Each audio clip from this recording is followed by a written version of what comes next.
2장 8절부터 11절까지 말씀입니다.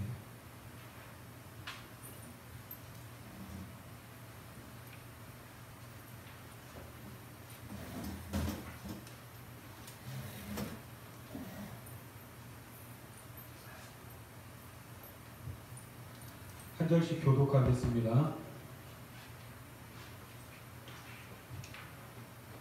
서머나 교회의 사자에게 편지하라. 처음이며 마지막이요 죽었다가 살아나신 이가 이르시되 내가 내 환난과 궁핍을 알거니와 실상은 내가 부요한 자니라.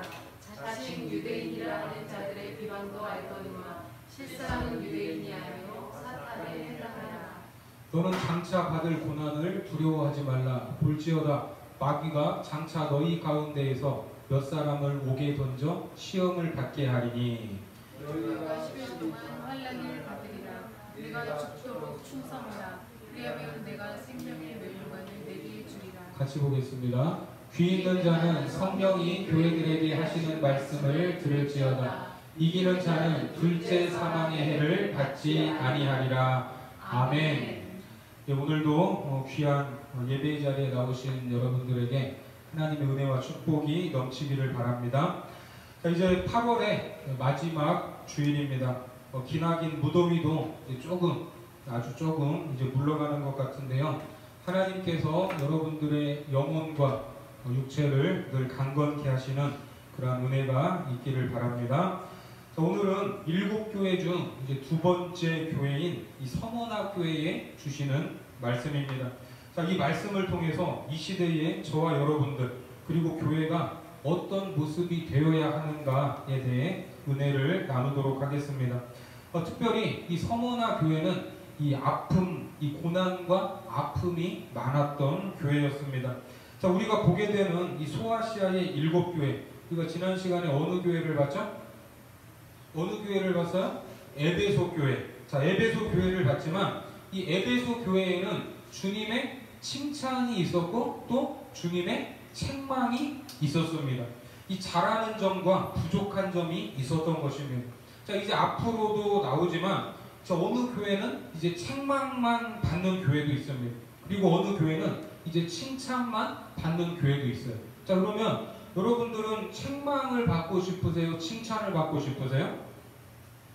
그렇죠. 칭찬만 듣고 싶지 않습니까? 자, 바로 주님의 칭찬만 들었던 교회가 이 서머나 교회입니다. 자, 그래서 그런지 우리 주변에 이제 여러 많은 교회들이 있는데 그 교회 이름들 중에 이 7교회의 이름을 딴 이 교회가 이제 몇 군데가 있는데 가장 많은 이름이 어디냐면 서머나 교회입니다. 서머나. 왜? 주님의 칭찬만 있었어요. 그래서 칭찬받고 싶은 이 교회가 되고 싶은 마음에 이 서머나라는 이름을 이제 많이 사용을 하고 있습니다. 자, 마찬가지로 우리도 어떤 교회가 되면 좋겠습니까? 칭찬만 듣는 그러한 교회가 되기를 바랍니다. 자, 그러면 먼저 이 서머나라는 도시가 어떤 도시인가? 이 도시는 당시에 한 10만 명 정도의 인구가 살았던 도시입니다.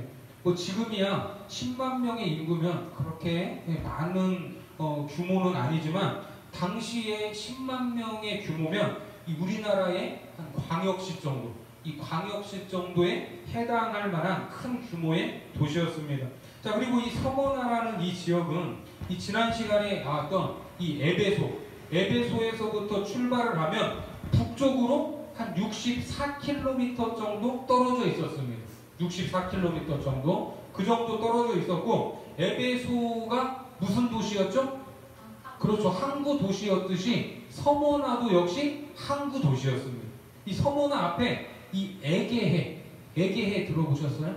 이 에게해가 서머나라는 도시 앞에 펼쳐져 있는 지금도 아름다운 바다로 유명하지 않습니까? 이 에게해가. 그러다 보니까 이 아름다운 바다 경치와 더불어서 이 도시에는 아름다움을 추구하는 이 디자이너들이 많았어요. 그래서 이 도시를 보면 유럽의 고풍스러운 도시들처럼 아름다운 건축물들이 즐비했던 그런 도시였습니다. 그리고 여기에 더해서 이 서머나 뒤편에는 산이 둘러싸여 있었어요. 산. 이 파고스 산이 둘러 있었는데 이게 한번 상상을 해보세요. 이 도시 앞쪽으로는 뭐가 펼쳐져 있어요? 아름다운 바다가 펼쳐져 있고, 이 도시 뒤편에는 뭐가 있어요? 병풍처럼 둘러싸인 산이 있고, 그리고 그 도시 안에는 아주 멋들어진 건축물로 가득 차 있던 그런 도시가 바로 서모나였습니다. 그래서 고대 세계에서 아름답기로 소문이 나 있었고, 정말 이 땅에, 이 지구상에 이렇게 아름다운 도시가 있을까라고 할 정도로 이 명성이 나 있었습니다. 다 상상이 되시죠? 자, 이런 서모나라는 이 도시, 연안의 아름다움을 가진 항구 도시였기 때문에 우리가 앞서 봤던 이 에베소라는 도시와 이 경쟁 관계에 있었어요. 항구와 발달한 도로망, 그리고 상업적으로 이 동방에서 출발하는 이 대륙을 횡단하는 무역길의 마지막 지점이 이 서머나였습니다. 그래서 이 무역량, 수출량에 있어서도 에베소 다음 갈 정도로 중요한 그런 도시 기능을 하고 있었어요. 그래서 이 당시에도 지금도 우리나라도 각 지자체별로 서로 돕기도 하고 경쟁을 하듯이 이 당시에도 각 이 도시별로 경쟁하는 그런 관계가 있었습니다. 우리나라에서 행정 수도를 옮긴다, 그리고 공공기관을 옮긴다고 할 때 지방에서 어떻게 했어요? 서로 자기 지역으로 유치하려고 그런 유치전이 있었죠. 자, 마찬가지로 이 당시에 이 로마라는 중앙정부가 있습니다.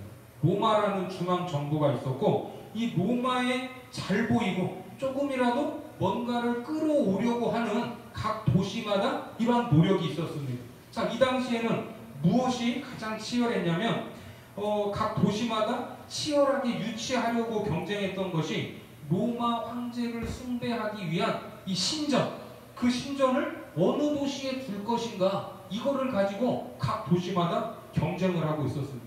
자, 올 초에 우리가 2018 평창에서 뭐가 있었죠? 그렇죠, 동계올림픽이 있었죠. 이제 아주 성공적으로 마쳤는데, 우리가 평창 올림픽을 유치하기 위해서 몇 번 도전했어요? 기억나세요? 3번 도전 끝에 평창에 올림픽을 유치할 수 있었습니다. 아주 치열한 과정이 있었어요. 지금도 기억이 나는데, 평창 국민들이 이 IOC에서 이제 올림픽 시설이나 그 접근성 이런 것들이 실사단이 평창에 왔을 때 눈이 펑펑 쏟아지는 날 평창 국민들이 다 쏟아져 나와가지고 이 IOC 실사단을 열렬하게 환영을 했습니다. 그리고 평창 국민뿐만 아니라 대한민국 온 국민의 염원이 올림픽 유치다 하면서 이 IOC 실사단 이 위원들에게 눈물로 호소하고, 그런 피나는 노력과 하나된 마음, 우리가 올림픽을 잘 치를 수 있다 하는 능력을 보여줬기 때문에 올림픽 유치에 3번만에 성공할 수 있었습니다. 자, 마찬가지로 오늘 이 등장하는 서머나라는 도시도 올림픽은 아니지만 무엇을 따내기 위해서요? 로마 황제의 신전 유치권을 따내려고 많은 노력을 기울이고 있었습니다. 그러면 이 중앙정부, 로마에 어떤 것을 부각하면 좋겠습니까? 어떤 것을? 예? 황제 신전을 유치하려면 어떤 걸 보여주면 좋겠어요? 만약에 이 실사단이 온다면 무엇을 보여주면 좋겠어요? 우리 서머나의 모든 시민들은 누구에게? 로마 황제에게 절대 충성을 맹세하고 있다 하는 충성심을 보여줬을 것입니다. 그리고 아름다운 바다를 끼고 있고, 그리고 이 도시를 둘러싸고 있는 이 산, 이 아름다운 경치를 자랑했을 겁니다. 그리고 도시의 아름다운 건축물과 함께 황제의 신전이 환상적으로 조화가 될 수 있다, 이런 것들을 강조했을 것 같습니다. 그래서 실제로 BC 195년에 로마의 여신을 위해 신전을 건축했던 최초의 도시가 바로 이 서머나였습니다. 그리고 황제의 신전을 유치하기 위해서 로마 원로원 앞에서 홍보도 했어요. 이 서머나에서 가가지고 홍보를 한 결과 AD 26년에 11개의 후보 도시를 물리치고 로마 원로원의 결의를 거쳐서 아시아 최초로 티베리우스 황제 신전을 건축하도록 이 서머나라는 도시가 뽑혔습니다. 이해가 되세요? 결국 이 서머나가 황제 신전 유치권을 따낸 거예요. 자, 그 결과 이 지역에는 무엇이 이제 쏟아지겠어요? 로마의 중앙 정부의 지원이 쏟아졌습니다. 자, 우리식으로 말을 하면 평창 동계 올림픽이 이제 유치가 되니까 이제 평창에서 합시다 하니까 이제 평창이 어떻게 변하는 거예요? 강원도로 가는 KTX를 뚫어주고요, 길도 넓혀주고, 그리고 각종 시설물을 중앙 정부에서 지어줘요, 안 지어줘요? 지어주잖아요. 그렇게 철도가 뚫리고 도로가 뚫리고 시설이 좋아지면 이 평창 땅값이 올라가요, 안 올라가요? 올라가죠. 땅값이 몇 백씩 뛰고 몇 배씩 뛰고, 그리고 다른 도시 사람들이 그 지역을 관광하기 위해서 몰려드는, 이게 경제적으로 이게 말할 수 없는, 이게 이루 말할 수 없는 혜택들이 이제 그 도시에 주어지는 거예요. 그래서 서모나가 황제 숭배의 중심지가 되어버렸습니다. 또 황제 신전이 생기면서. 자, 이런 도시 서모나였어요. 이게 이제 서모나라는 도시에 대한 배경인데, 자, 이곳에 뭐가 있었습니까? 교회가 있었어요. 교회가. 이 교회에 주님이 뭐라고 말씀하십니까? 자, 오늘 9절 말씀 같이 한번 읽겠습니다. 9절 시작. 내가 내 환난과 궁핍을 알거니와 실상은 네가 부유한 자니라. 자칭 유대인이라 하는 자들의 비방도 알거니와 실상은 유대인이 아니요 사탄의 해당이라. 자, 보세요. 지금 주님이 뭐라고 말씀하세요? 뭘 아신대요? 너의 환난과 궁핍을 안다고 하십니다. 이게 지금 무슨 말입니까? 제가 지금 앞서 설명했지만 지금 이 서모나는 무역도 하고 황제 신전을 유치하면서 이 경제적인 혜택과 부가 몰리는 도시였습니다. 돈이 넘쳐나는 도시예요. 살기 좋은 도시예요. 그런데 그 도시에 있는 교회를 향해서 뭐래요? 환난과 궁핍을 안다고 하는 거예요. 이게 무슨 말인가? 왜 환난과 궁핍인가? 지금 잘 먹고 잘 살아야 마땅한데. 자, 로마 제국은 비록 황제 숭배 사상이 있었지만 각 개인들이 무슨 종교를 믿든지 상관하지 않았어요. 뭘 믿든지 상관하지 않았어요. 황제만 섬겨라 이렇게 하지 않았어요. 그런데 딱 한 가지 조건, 딱 한 가지 조건이 있는데 1년에 딱 하루 황제 신전에 가서 황제를 향해 향을 피우고 황제는 주님이시다 이렇게 소리 한번 지르고 외치기만 하면 무슨 종교를 믿든 상관하지 않았습니다. 1년에 며칠이요? 딱 하루만 가서 딱 한 번. 얼마나 합리적인 게 365일 중에 딱 하루만 황제 신전에 가서 고개를 숙이면 나머지 364일이 자유로웠습니다.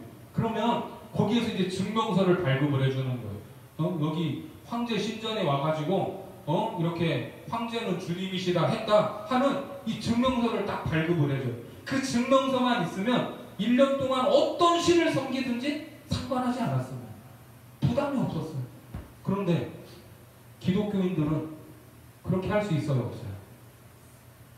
1년에 딱 하루잖아요, 하루. 그렇게 할 수 있어요, 없어요? 그렇게 할 수 없었어요. 거기에서부터 이 서머나 교회의 교인들의 고난이 시작된 겁니다.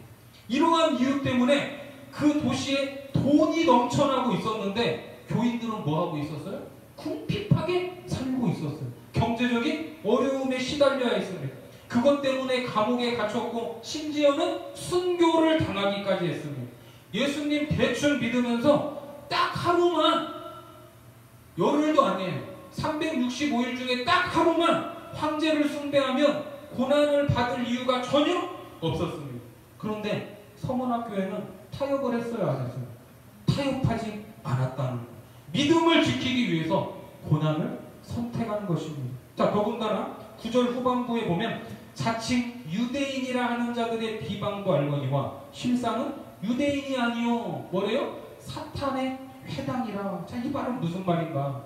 자, 초대교회 시절에는 유대교, 그러니까 이제 모세 오경을 중심으로 한 구약 성경을 믿으면서 오실 메시아를 기다리던 이 유대교인들과, 그리고 예수님이 오시고 나서 이제 그 제자들을 통해 복음을 전해 들었던 기독교인들, 유대교와 기독교가 그렇게 혼재되어 있었습니다.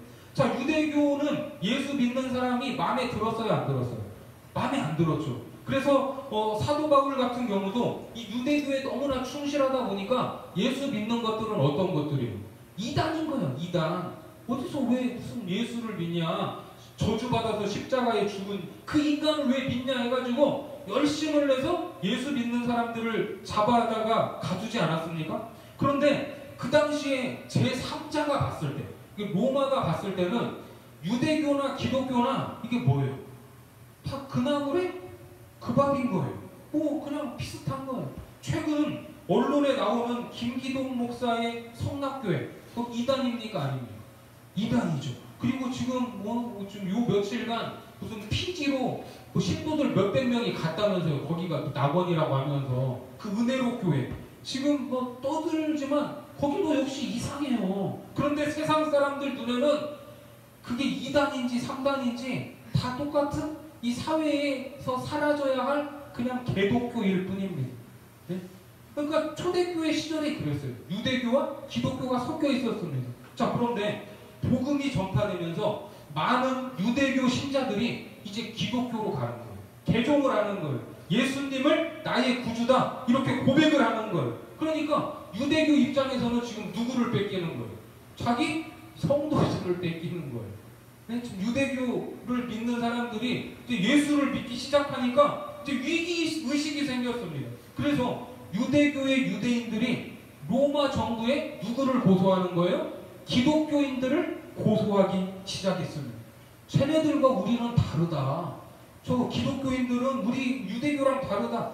로마 정부에서 이 종교에 대해 호의적으로 대하는 것을 이용해서 이 세계 평화를 파괴하고 황제 숭배를 거부하는 자들이 바로 기독교인들이다. 이렇게 하면서 이제 고소하는 거예요. 고소, 비방하고. 자, 어떻게 보면 같은 유대인들 아닙니까? 같은 동족 아닙니까? 이게 도와줘야 할 입장인데 오히려 로마 정부의 고소에서 이게 더 어렵게 만들었어요.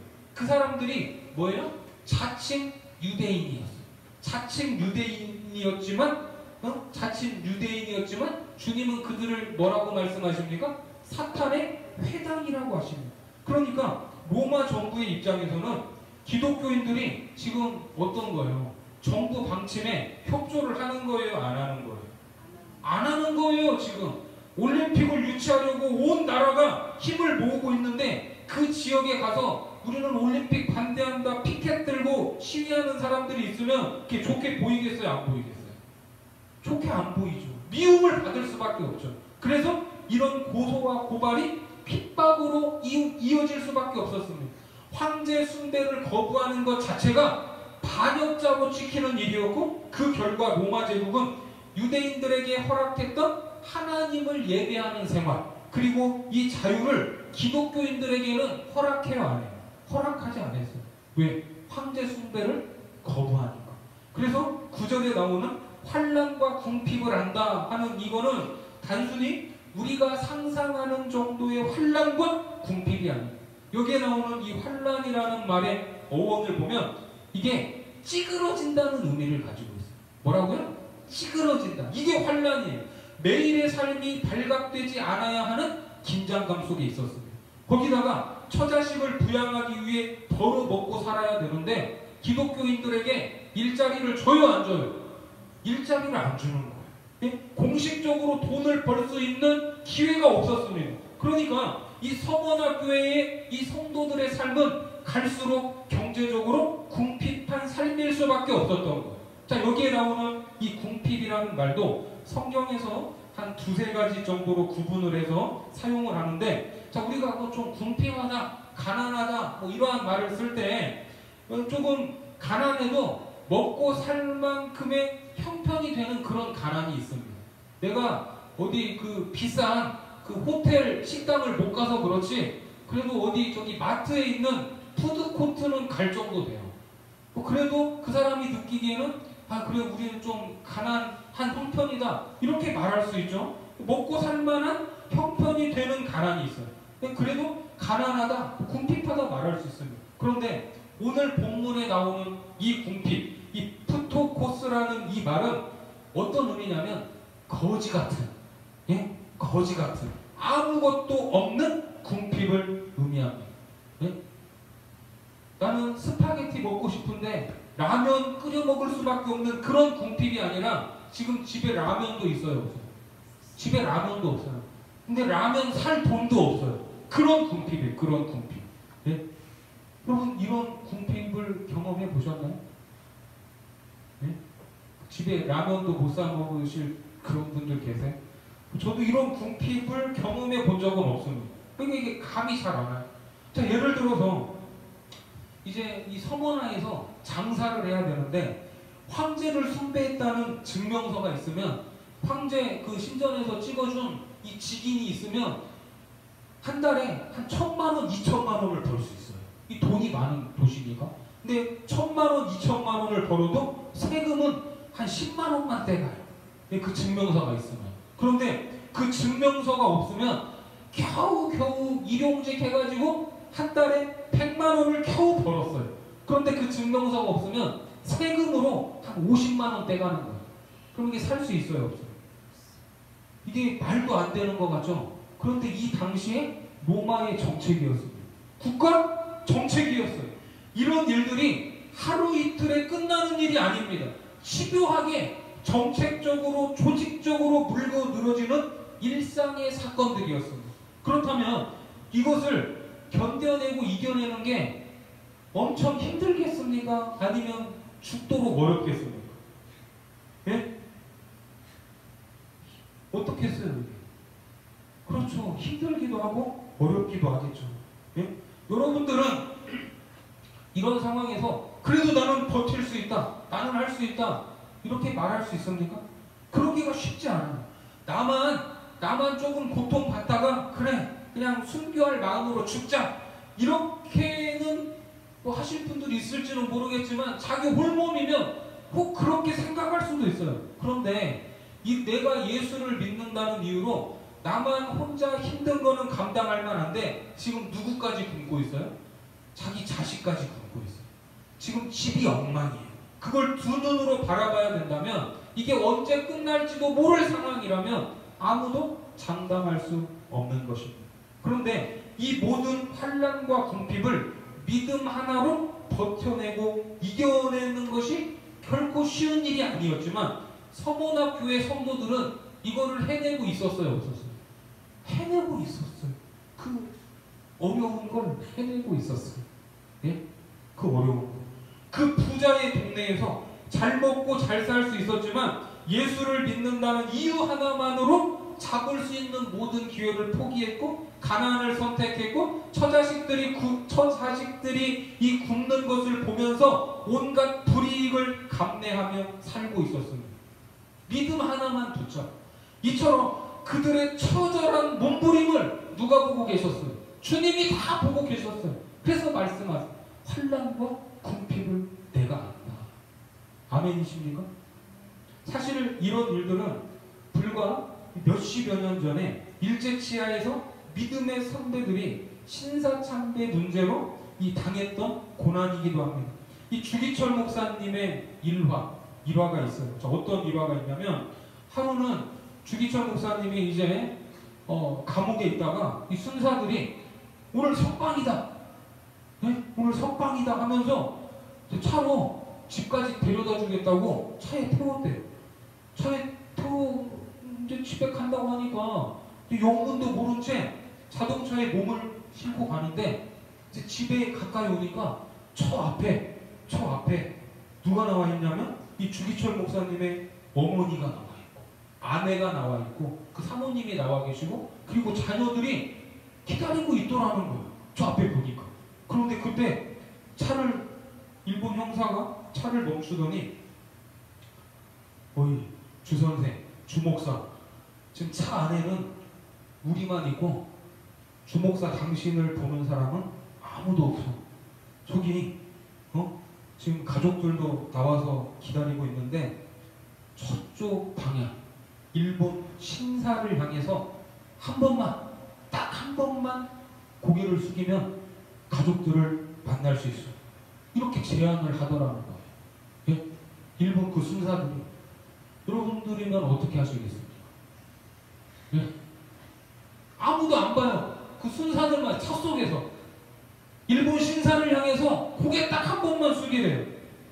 그런데 이 주목사님은 고민도 하지 않고 고민도 하지 않고 이런 지하에 거절했다고. 저 앞에서 기다리고 있는 어머니, 그 사모님, 자식들을 뒤로하고 다시 감옥으로 갔다는 거예요.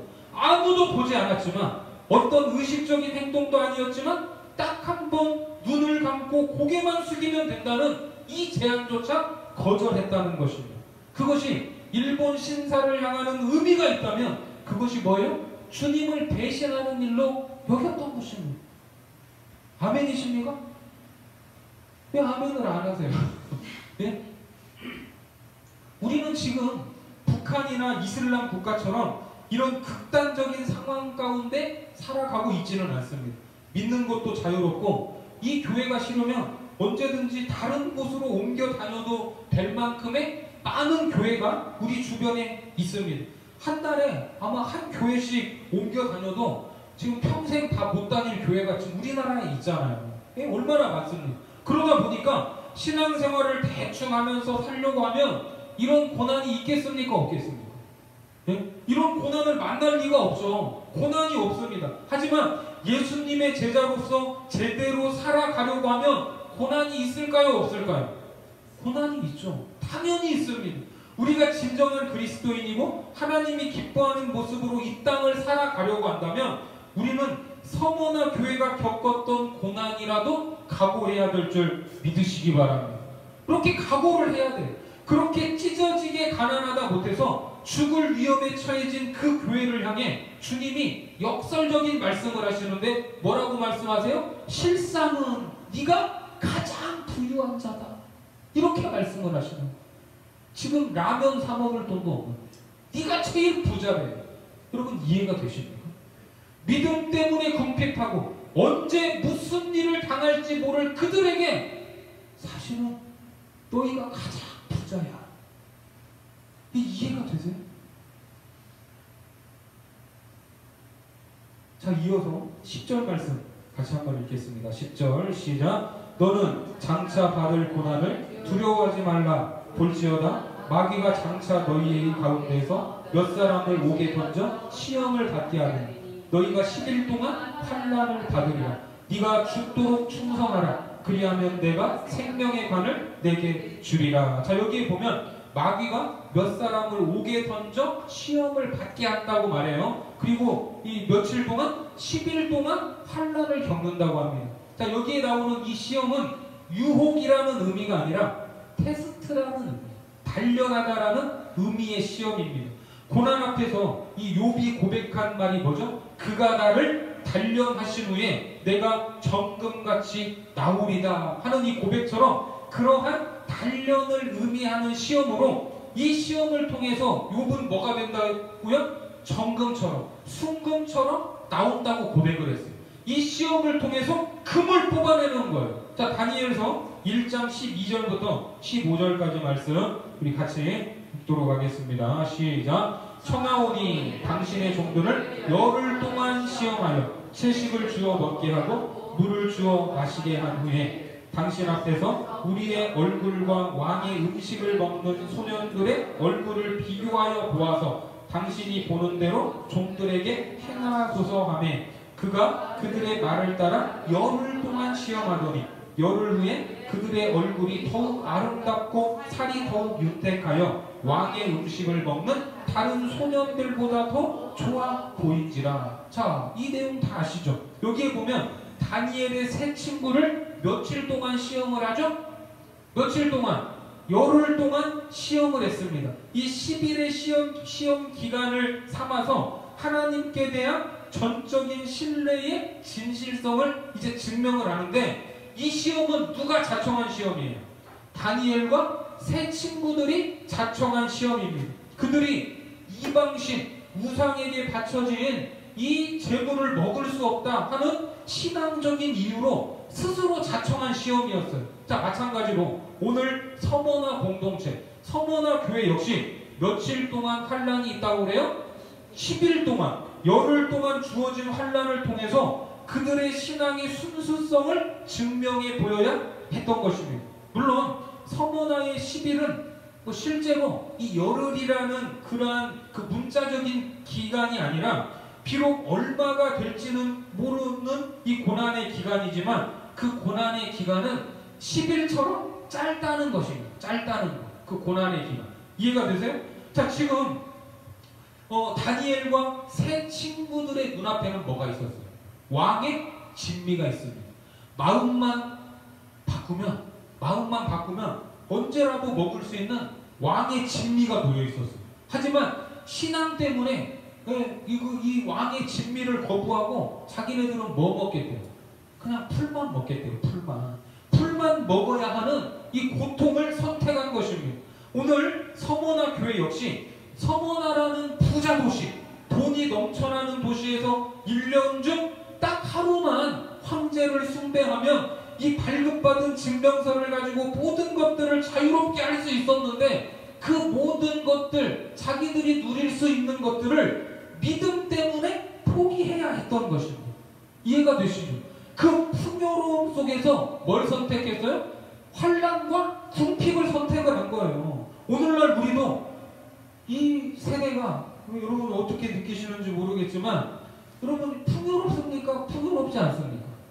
풍요롭죠. 우리가 마음만 먹으면 뭐든지 할 수 있지 않습니까? 하지만 여러분들은 주님을 위해서 내가 취할 수 있음에도 불구하고 포기하고 있는 것들이 있는가? 믿음 때문에, 신앙 때문에 내가 이거 할 수 있는데 할 수 있음에도 불구하고 포기하는 것들이 있느냐 하는 것입니다. 포기하지 않으면 고난이 아닙니다. 포기할 때 고난인 것입니다. 그리스도의 제자이기 때문에, 그분의 백성이기 때문에 포기할 줄 아는 것, 그런 결단이 우리 안에 있어야 되는 거예요. 우리가 신앙생활을 하면서 이 아이들을 지도할 때 가르치는 것 중에 하나가 뭐냐면, 이 세상의 뭔가를 포기하고 이 하나님이 기뻐하는 것을 선택을 했을 때 뭐라고 가르쳐요? 하나님이 그것보다 더 좋으신 것으로 채워주신다. 이렇게 가르치죠. 저도 그렇게 배우고 자랐습니다. 물론 우리에게는 하나님이 더 좋은 것으로 채워주신다는 그런 믿음이 있습니다. 그런데 오늘 이 지금 예문으로 봤던 이 다니엘과 세 친구들이 왕의 진미를 포기했어요. 10일 동안 시험을 하고, 그러면 10일이 지나고 나서 왕의 진미를 먹었습니까? 왕의 진미를 먹었어요? 10일 동안 디톡스 끝났다 하고 이제 막 먹고 싶은 거 다 먹었어요? 아니에요. 그 이후로도 계속 뭐 먹었어요? 풀만 먹었어요. 풀만. 왕의 진미를 먹지 않았어요. 만약에 고기를 먹었다면 제사에 올린 음식이 아니었을 것입니다. 그러니까 우리가 예배 때문에, 신앙 때문에 포기한 것들을 하나님이 다시 주실 것이다, 이렇게 말하는 게 맞아요? 틀려요? 그건 말이 안 되는 거예요. 신앙 때문에, 믿음 때문에 이걸 포기했다면 그 포기한 것 자체가 칭찬거리가 됩니다. 이게 포기했는데 네가 이걸 포기했으니까 하나님이 이것보다 더 좋은 걸 물론 줄 수 있지만, 이 포기한 이거를 다음에 받을 것처럼, 이 포기한 이것을 이거에 그 미련을 두는 것처럼 그렇게 만들면 돼요, 안 돼요? 안 된다는 거예요. 그러니까 오늘 서머나 교회의 고난도 주님이 아신대요. 환난도 알고 궁핍도 알고. 주님 아세요? 그럼 이제 환난도 끝나고 궁핍도 없겠네? 그렇게 되면 좋죠. 그런데 오늘 이 서머나 교회를 보면 아니에요. 뭐가 계속된대요? 이 고난이 계속된대요. 네? 계속된대요. 열흘 동안 계속된대요. 시험이 있대요. 네? 던져진대요, 어디. 그러니까 그리스도의 제자답게 살려면 필연적으로 이러한 것들을 감당을 해야 돼요, 안 해요? 해야 된다는 거예요. 서문학교에도 고난을 받았지만 주님이 알아가지고 이 고난이 사라지는 것이 아니라 계속해서 이 고난이 주어질 것이라고 합니다. 그런데 주님이 뭐라고 하시죠? 이 고난에 대해서 두려워하지 말래요. 자, 10절에 보니까 너는 장차 받을 고난을 뭐하지 말라? 두려워하지 말라. 그러면서 네가 죽도록 충성하라. 그리하면 내가 생명의 관을 내게 주리라. 마지막에 뭘 준대요? 죽도록 충성하면 생명의 관을 준대요. 근데 우리는 여기에서 은혜를 받죠. 자, 그런데 이 말, 죽도록 충성하라? 내가 생명의 관을 내게 주리라. 이게 이 성경에서 오해가 많이 있는 구절 중 하나인데, 마치 죽도록 충성을 하면 나중에 이제 지금까지 우리가 생각했던 것처럼 내가 포기했던 것보다 내가 한 5개 포기하면 하나님이 10개로 갚아주시고 뭔가 은혜를 주신다, 이렇게 이해할 때가 많은데, 이 말은 그런 말이 아니에요. 이 구절을 문법적으로 읽으면 네가 죽도록 충성하라, 이 말은 네가 죽는 데까지 가라, 이 말이에요. 이해가 되십니까? 죽을 때까지 충성하면 내가 뭔가를 보상하겠다는 것이 아니라 네가 죽는 데까지 가라, 이 말입니다. 쉬운 성경에는 이 말이 이렇게 되어 있어요. 그러나 죽음이 눈앞에 다가오더라도 끝까지 충성하여라. 쉬운 성경은 이렇게 번역합니다. 지금 이 두 가지 의미의 뉘앙스 차이를 여러분 이게 느껴지십니까? 자, 11절 말씀 같이 보겠습니다. 11절 시작. 귀 있는 자는 성령이 교회들에게 하시는 말씀을 들을지어다. 이기는 자는 둘째 사망의 해를 받지 아니하리라. 자, 주님께서는 이제 서머나 교회에게 둘째 사망의 해, 다시 말해서 지옥에 들어가지 않고 천국에 들어가게 해주시겠다고 약속하십니다. 그건 너무나 당연한 말씀이죠. 당연한 말씀인데, 이 약속을 주시는 주님을 뭐라고 묘사하고 있는가? 자, 8절에서 그 주님을 이렇게 묘사했어요. 8절 같이 보겠습니다. 시작. 서머나 교회의 사자에게 편지하라. 처음이요 마지막이요 죽었다가 살아나신 이가 이르시되. 그렇습니다. 예수님 그분도 뭐에다가 살아났어요? 죽었다가 살아나신 분입니다. 그 사실을 상기시키고 있습니다. 그러면 신앙 때문에 설령 죽는다고 하더라도 어떻게 된다? 다시 부활하게 될 것을 확신시켜주고 계시는 것입니다. 그들을 능히 지켜주는 분이시고, 그렇게 죽더라도 그들에게는 영광스러운 부활이 있다는 것을 믿으시기 바랍니다. 그래서 우리가 이 땅에 살면서 신앙 때문에, 믿음 때문에 당하는 경제적인 어려움과 삶의 환란이 닥쳐 있다고 할지라도 우리 앞에는 그 잠깐의 순간과는 비교할 수도 없는 영원한 하늘나라의 부요하심이 예비되어 있음을 우리는 기억해야 됩니다. 오늘날 우리가 예수를 믿는다고 해서 우리를 누가 죽인다고 위협을 하거나 경제적인 불이익을 주는 그런 직접적인 위협이 있습니까? 없습니까? 없어요. 그런 위협. 반대로 우리는 왕의 진미를 앞에 놓고 그것을 거부했던 다니엘과 세 친구들의 입장에 있습니다. 그리고 서머나라는 돈 많은 도시에서 그것들을 스스로 포기해야 하는 그러한 선택의 기로에 어쩌면 우리가 서 있는 것입니다. 네? 아예 절대적인 궁핍이 아니라 오히려 넘쳐나는 거에서 내가 그것을 믿음 때문에, 신앙 때문에 거부해야 하는 그러한 입장에 놓여 있는 거예요. 오늘 서머나 교회를 칭찬하신 주님의 마음은 우리가 풍요 속에서도 무엇을, 신앙과 믿음 때문에 스스로 빈곤이나 고난까지도 우리가 능히 감내할 수 있는 영성을 가지라는 말입니다. 주님 때문에, 믿음 때문에 우리가 보기에 좋은 것들이 비록 내 앞에 놓여 있다고 할지라도, 내가 그것을 내 마음대로 취할 수 있는 것이라고 하더라도 믿음에 거슬리고 말씀에 위배되고 내 영혼에 도움이 되지 않는 것이라면 이걸 어떻게 해야 돼요? 어떻게 해야 돼요? 과감하게 포기할 수 있는 결단이 우리 안에 있어야 된다는 것입니다. 이것이 서머나 교회를 향한, 또 오늘 우리에게 주시는 주님의 말씀임을 믿으시기 바랍니다. 기도하겠습니다.